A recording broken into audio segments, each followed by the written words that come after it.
The air in the old house tasted of dust and forgotten things. Laughter, bright and teasing, had echoed through the halls just moments ago.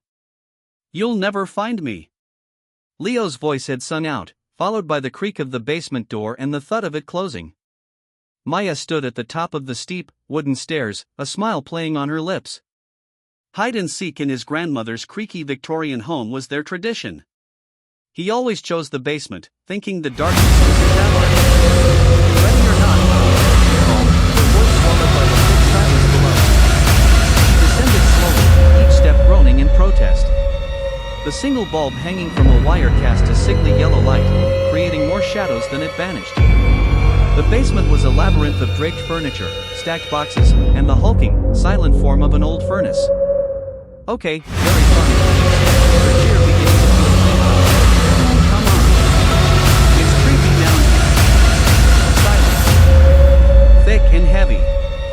The only sound was the frantic thumping of her own heart, starting to drum against her ribs.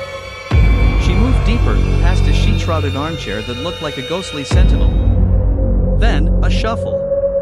To her left, behind a tower of cardboard boxes. A giggle escaped her. "Got you." She crept forward, peering around the boxes. Nothing but a dusty, bare wall. Her smile faltered. "Leo, this isn't funny anymore." From the far corner of the basement, near the coal chute, came a soft, wet sound. A rhythmic, grating whisper, like stone on stone. It was wrong. All wrong. "Leo?" Her voice was a tremulous thread. A figure shifted in the deep shadows. Tall, too tall. It wasn't the lanky silhouette of her boyfriend. This shape was gaunt, angular, and seemed to drink the light around it. A pale, bloodless face turned slowly towards her. It was a face of serene, ancient malice, framed by the dark horns of a nun's cornet. Its eyes were pits of blackness that promised an end to all light, all hope. Valak.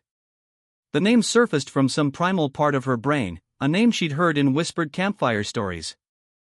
This was no story. The thing that was not Leo took a step forward, its movements unnaturally fluid.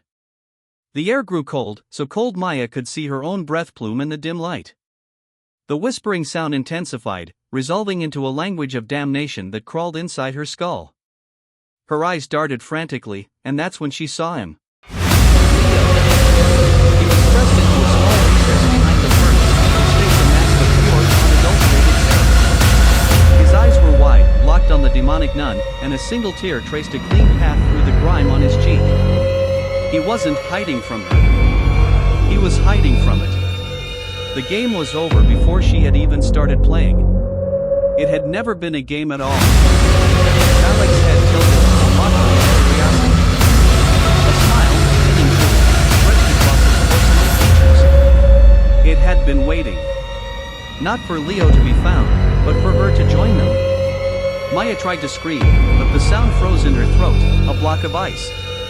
The basement door at the top of the stairs seemed 1,000 miles away. The demon took another silent step, closing the distance. The last thing Maya saw was not the horrifying visage before her, but Leo's eyes from his hiding place. They weren't looking at the monster anymore. They were looking at her, filled with a silent, desperate apology. It was a horrifying discovery far more sinister than any game. They weren't seekers or hiders anymore. They were prey. And the hunt had just begun.